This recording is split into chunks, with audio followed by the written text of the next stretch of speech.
Hello प्यारे बच्चों, आज हम क्लास 7th हिंदी पाठ 15 छोटा जादूगर नामक पाठ को पढ़ेंगे और समझेंगे।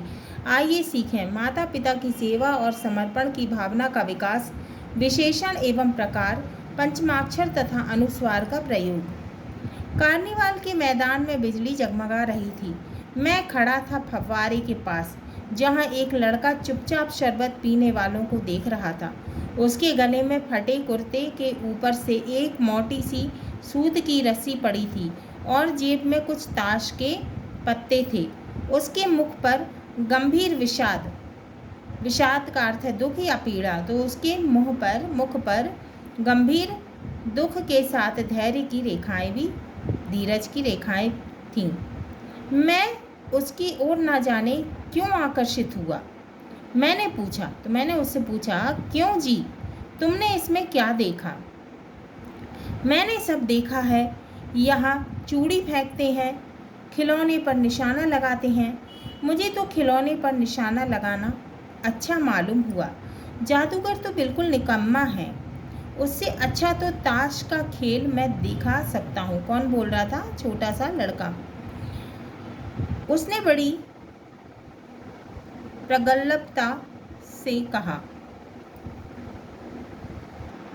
प्रगल्भता का अर्थ होता साहस से, चतुराई से, तो उसने बड़ी चतुराई से कहा। मैंने पूछा, और उस पर्दे में क्या है? वहाँ तुम नहीं गए थे? नहीं, वहाँ मैं नहीं जा सकता, टिकट लगता है। कौन कह रहा है? वह लड़का कह रहा है, छोटा। मैंने कहा, तो चलो मैं वहाँ तुमको लेवा चलूँ। मैंने उससे कहा, लेखक ने कहा कि चलो मैं तुम्हें लेवा चलूँ। उसने कहा, वहाँ जाकर क्या कीजिएगा? चलिए निशाना लगाया जाए। तो वो छोटा लड़का कहने लगा कि वहाँ जाकर आप क्या करेंगे? चलो अपन निशाना लगाते हैं।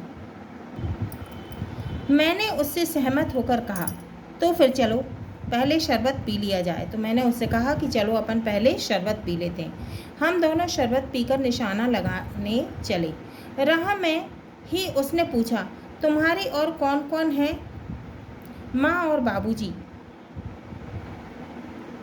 उन्होंने तुमको यहाँ आने के लिए मना नहीं किया? तो वो लड़के से लेखक पूछ रहे हैं कि तुमको यहाँ आने के लिए मना नहीं किया? बाबूजी जेल में हैं। तो वो लड़का बोला कि बाबूजी जेल में हैं। लेखक बोलने लगे, क्यों? देश के लिए, वह गर्व से बोला। और तुम्हारी माँ? और लेखक ने पूछा, और तुम्हारी माँ? तो वो लड़का बोला, वह बीमार है। और तुम तमाशा देख रहे हो? उसके मुंह पर तिरस्कार की हंसी फूट पड़ी। उसने कहा, तमाशा देखने नहीं, दिखाने आया हूँ। तो वो लड़का बोला कि मैं तमाशा देखने नहीं आया हूँ, दिखाने आया हूँ। कुछ पैसे ले जाऊँगा तो माँ को पथ्य दूँगा। मुझे शरबत ना पिलाकर आपने मेरा खेल देखकर मुझे कुछ दे दिया होता तो मुझे अधिक प्रसन्नता होती। मैं आश्चर्य से उस 13-14 वर्ष के बालक को देखने लगा। हाँ, मैं सच कहता हूँ बाबूजी, माँ बीमार है, इसीलिए मैं नहीं गया। कहाँ? जेल में। तो वो कहने लगा कि मैं जेल में नहीं गया। जब कुछ लोग खेल तमाशा देखते ही हैं तो मैं क्यों ना दिखाकर माँ की दवा करूं और अपना पेट भरूं। मैंने उससे कहा, अच्छा चलो निशाना लगाया जाए। हम दोनों उस जगह पर पहुँचे जहाँ खिलौनों को गेंद से गिराया जाता था। मैंने 12 टिकट खरीदकर उस लड़के को दिए। कितने टिकट खरीद के दिए? 12। वह निकला पक्का निशानेबाज। उसकी कोई गेंद खाली नहीं गई। देखने वाले दंग रह गए, आश्चर्यचकित हो गए। उसने 12 खिलौनों को बटोर लिया, लेकिन उठाता कैसे? कुछ मेरे रुमाल में बांधे, कुछ जेब में रख लिए। कलकत्ता के सुरम्य बॉटेनिकल उद्यान में लाल कमलिनी से भरी हुई एक छोटी झील के किनारे घने वृक्षों की छाया में अपनी मंडली के साथ बैठा हुआ मैं जलपान कर रहा था, नाश्ता कर रहा था। इतने में वही छोटा जादूगर दिखाई पड़ा। मस्तानी चाल में झूमता हुआ आकर कहने लगा, बाबूजी नमस्ते, आज कहिए तो खेल दिखाऊं। कहने लगा, बाबूजी नमस्ते, आज आप कहो तो मैं खेल दिखाऊं। नहीं जी, अभी हम लोग जलपान कर रहे हैं। मैंने कहा, नहीं जी, अभी हम लोग नाश्ता कर रहे हैं। फिर इसके बाद क्या गाना बजाना होगा बाबूजी? उसने कहा। लड़के ने, क्या इसके बाद गाना बजाना होगा बाबूजी? नहीं जी, तुमको मैं क्रोध में कुछ और कहने जा रहा था। श्रीमती जी ने कहा, दिखलाओ जी, तुम तो अच्छे आए। तो उनकी पत्नी ने कहा कि दिखलाओ जी, तुम तो बहुत अच्छे आए, भला कुछ मन तो बहले। मैं चुप हो गया, क्योंकि श्रीमती की वाणी में माँ की सी वह मिठास थी जिसके सामने किसी भी लड़के को रोका नहीं जा सकता। उसने खेल आरंभ किया। उस दिन कार्निवाल के सब खिलौने उसके खेल में अपना अभिनय करने लगे, तमाशा दिखाने लगा, वो खेल दिखाने लगा। बिल्ली रूठने लगी, भालू मनाने लगा, बंदर घुड़कने लगा, गुड़िया का ब्याह हुआ, गुड्डा वर काना निकला।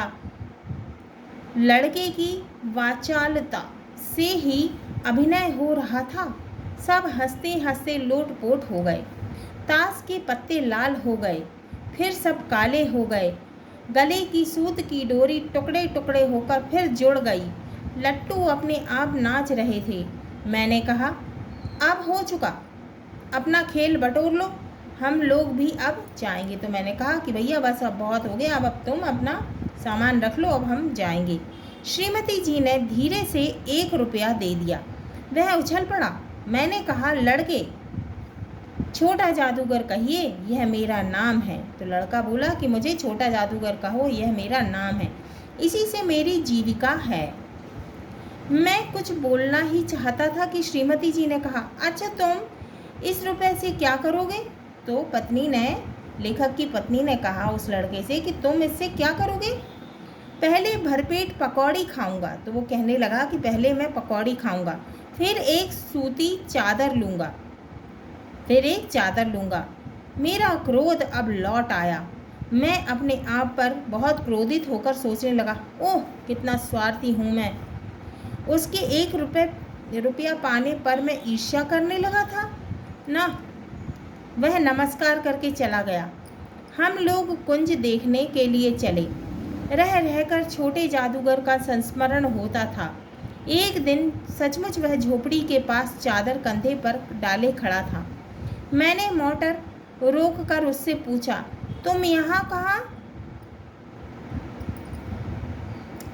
मेरी माँ यही है ना। अब उसे अस्पताल वालों ने निकाल दिया। मैं उतर गया। उस झोपड़ी में देखा तो एक स्त्री चित्रों से लदी हुई काँप रही थी। छोटा जादूगर ने कम्बल ऊपर डालकर उसके शरीर से लिपटते हुए कहा। मेरी आंखों से आंसू निकल पड़े। एक दिन कलकत्ते के उस उद्यान को फिर देखने की इच्छा से मैं अकेला ही चल पड़ा। 10 बज चुके थे। मैंने देखा कि उस निर्मल धूप में सड़क के किनारे एक कपड़े पर छोटे जादूगर का रंगमंच सजा था। मोटर रोककर उतर पड़ा। वहाँ बिल्ली रूठ रही थी, ब्याह की तैयारी थी, पर यह सब होते हुए भी जादूगर की वाणी में प्रसन्नता की तरी नहीं थी, मानो उसके रो रहे हैं। मैं आश्चर्य से देख रहा था। खेल हो जाने पर पैसा बटोरकर उसने भीड़ में से मुझे देखा। वह जैसे क्षण भर के लिए स्फूर्तिवान हो गया। मैंने उसकी पीठ थपथपाते हुए पूछा, आज तुम्हारा खेल जमा क्यों नहीं? माँ ने कहा था कि आज तुरंत चले आना, मेरी घड़ी समीप है। अविचल भाव से उसने कहा कि मेरी माँ ने कहा है कि तुम जल्दी आ जाना, मेरी घड़ी समीप है, पास में है। तब भी तुम खेल दिखाने चले आए? मैंने क्रोध से कहा। उसने कहा, क्यों नहीं आता? बच्चा बोला, क्यों नहीं आता? और कुछ कहने में जैसे वह अपमान का अनुभव कर रहा था। क्षण भर में मुझे अपनी भूल मालूम हो गई। उसके झोले को गाड़ी में फेंककर उसे भी बिठाते हुए मैंने कहा, जल्दी करो। मोटर वाला मेरे बताए हुए पथ पर रास्ते पर चल पड़ा। कुछ ही मिनटों में झोपड़े के पास पहुंचा। जादूगर दौड़कर माँ माँ पुकारते हुए झोपड़े में घुसा। मैं भी पीछे था, किंतु स्त्री के मुंह से वे निकल कर रह गया।